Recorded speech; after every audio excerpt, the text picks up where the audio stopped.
can double in a few weeks the number of specimens you have to process when you get in your hospital, and you will not have the personnel to deal with it. So the technology will stay the same, and this is why we moved to automation. We receive 110,000 specimens per year. We have something like 30,000 urines per year, and 34,000, 40,000 blood cultures, and several other culture types. Automation in this laboratory means that you have to save technician time, using that time for much more serious tasks. With all these automation, meaning WASPLab, microscan and melding, our life, my life has improved very much because now I have more time.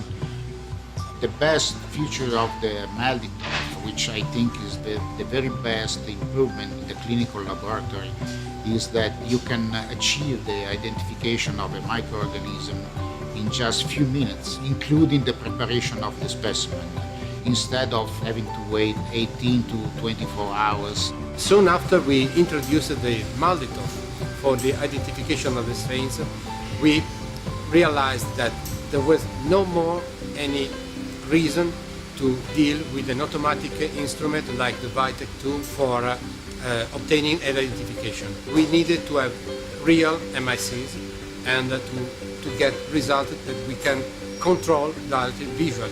This was the reason why we changed from the Vitek 2 to the microscan. After the introduction of the second WASP instrument inside the laboratory, people from Copenhagen asked us to perform some kind of beta testing for their new instrument, which is the WASPLab. That is a new way of linking the automatic inoculation instrument, the WASP, to the robotic incubation and reading of the plates. Practical advantages that we have reached introducing the WASPLab at this moment are much of the technician time has been saved. Favorevole, nel senso che con una lettura video e non più manuale è molto più veloce, molto più pulita e i risultati passano automaticamente. Non è necessario che io nel mio sistema informatico metta un negativo o il positivo perché ci pensa WASPLab.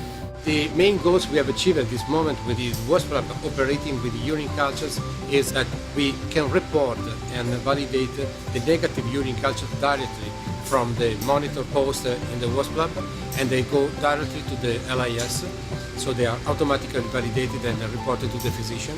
We have found out that positive culture, we show that positivity just in 6 hours. And for several microorganisms, like gram-negative, for example, but even enterococci on urine culture, it is possible to identify them at that incubation time. So 6 hours to have an identification and susceptibility testing is a very, very good time. This new equipment, in my opinion, help us very much in getting a better treatment for the patient.